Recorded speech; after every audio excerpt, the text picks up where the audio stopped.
Hello. Today I'm gonna teach you how to make a 3D animal using some paper folding and cutting techniques.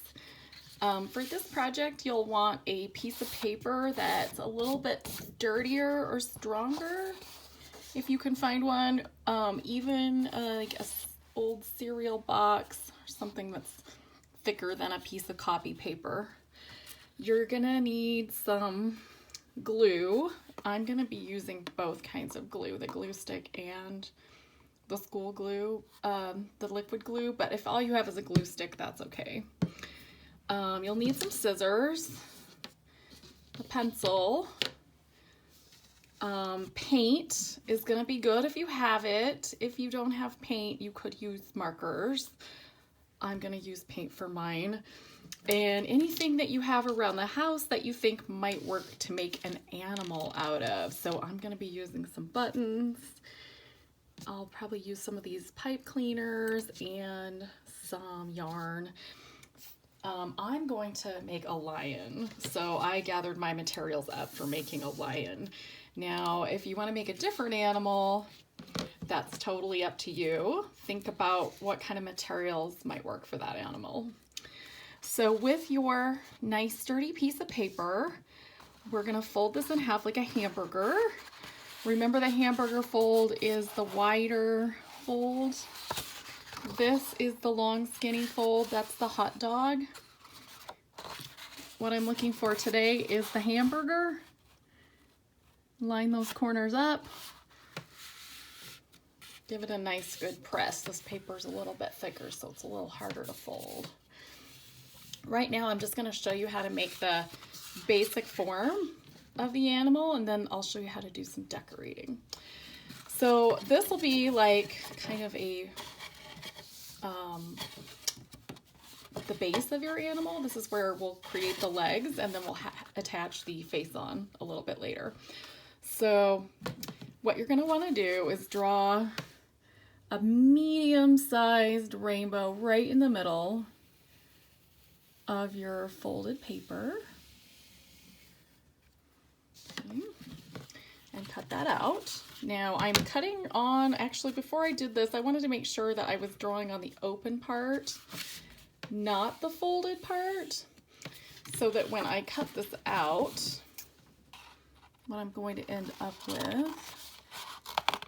is kind of like the body of an animal with 4 legs. I'm gonna make sure I keep my extra pieces of paper because these are gonna come in handy when I want to make the decorations, the face for my animal. And basically what this will look like is sort of kind of like this. Now, to keep it even sturdier and to create a place to glue on the face, what I'm gonna do is just take my scissors and I'm just going to make a little snip on both sides of my paper where it's folded. And I'm just gonna fold that over. This just kind of helps to make your animal a little more sturdy. I'll flip that over and fold it.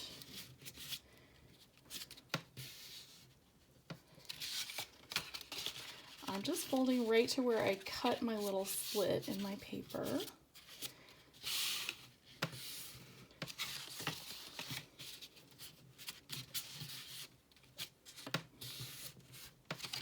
And now I have a really sturdy, nice base for my animal. And I also have some places where I can attach the face or the tail or any other parts of this animal that I need to attach. So now I'm gonna work on the face of my lion.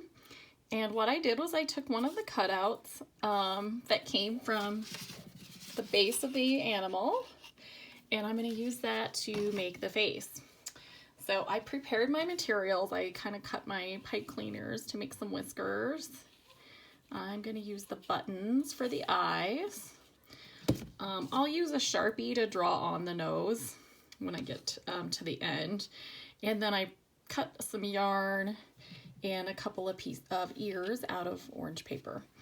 So you have hopefully some different kinds of glue, like a glue stick, a bottle of glue, and I'm actually going to use some tape as well to make this a little bit easier. So I'm going to start working from the back.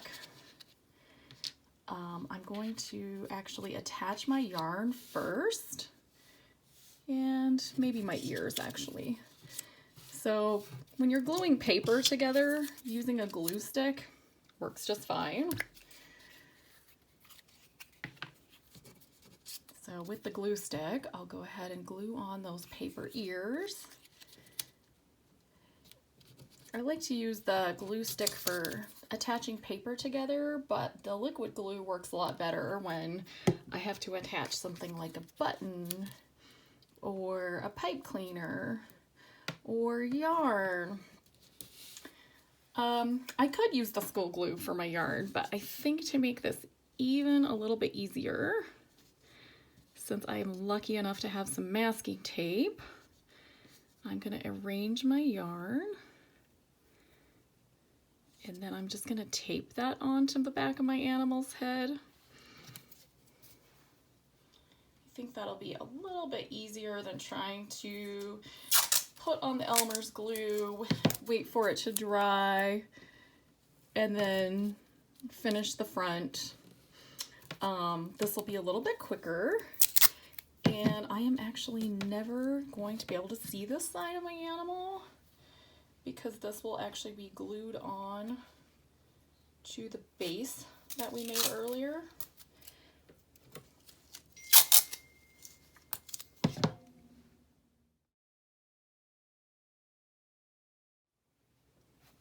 Now that I have the lion's face ready on the back, I taped it really well. That way it would be easy to glue. I'm gonna work on putting on the eyes, the whiskers, and the nose. And this is where my liquid glue is gonna come in handy. If I'm gluing something like a button or a pipe cleaner, liquid glue is going to work a lot better. So the thing about liquid glue is you do have to let it sit and dry for a while before you continue working with the materials that you've glued. So I'm gonna glue my materials, and then I'll kind of let this animal's face dry, my lion's face, while I do some painting with the body. And I'm just gonna draw on that nose with my Sharpie. And actually, I'm thinking that I will get my pink marker to color in the nose. I think pink might be a nice color for a lion's nose. You probably have a different animal that you might be making. Could be a zebra, could be a puppy, anything with 4 legs will work. And lastly, I'm gonna glue on the pipe cleaners. So I'm just gonna put a little line of glue right where I want those to go. And then I'm gonna set this to the side and give that school glue an opportunity to dry before I do anything else to this face. Now, when you're gluing, it always helps to press or rub down the item that you're gluing. It takes pressure for the glue to bond with the paper and the object that you're gluing. So I'm gonna make sure I give those pipe cleaners a little press with my finger. Now, it does make your finger a little gluey, but that's just, you know, that's just part of the fun. Okay, I like my lion so far, so I'm gonna set him over to the side and work on some painting.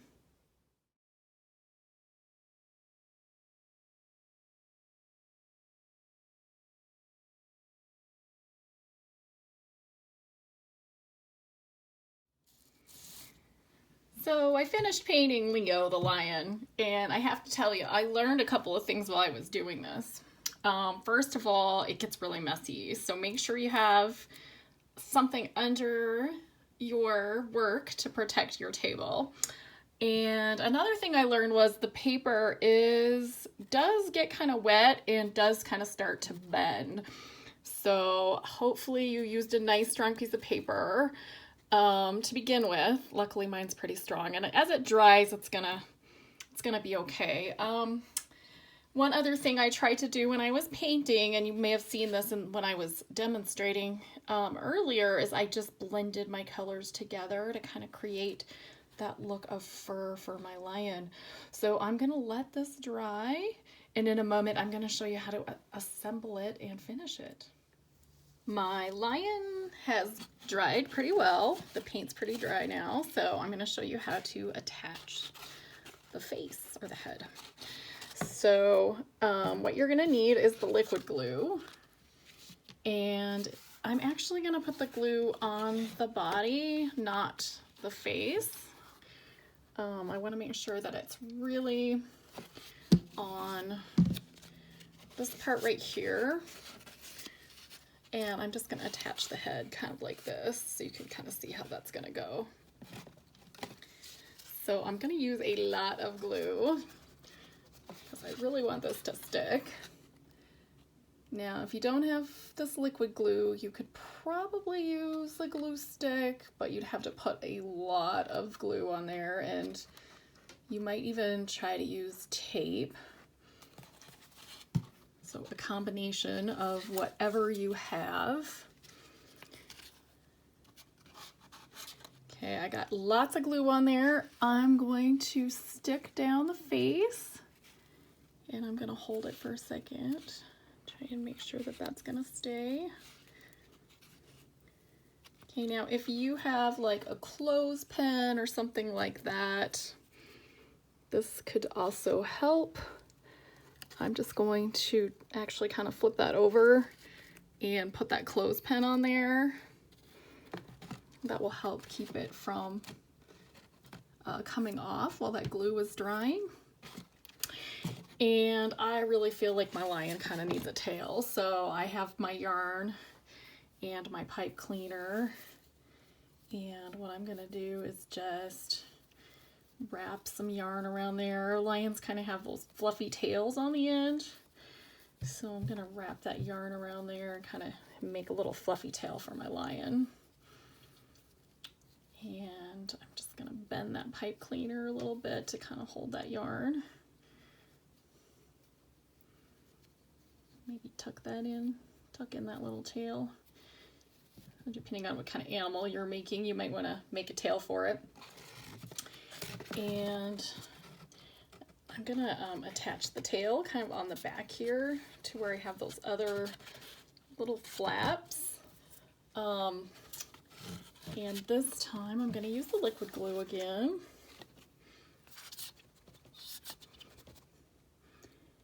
And instead of using a clothespin to hold this, I have a paper clip. So paper clips are also good. You could also just kind of leave this sitting there so that the glue can dry, which I will probably do once I get that on there.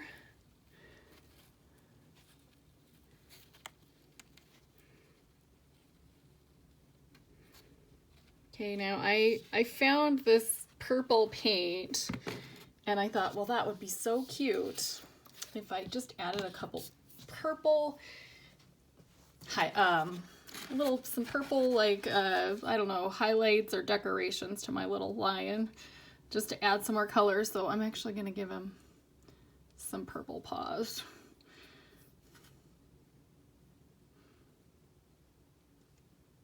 Or claws, whatever you want to call these. Okay, go over around to the other side and add some more little paws back here as well. And then I think I'm gonna call my lion finished for now. I might decide to add something else on later.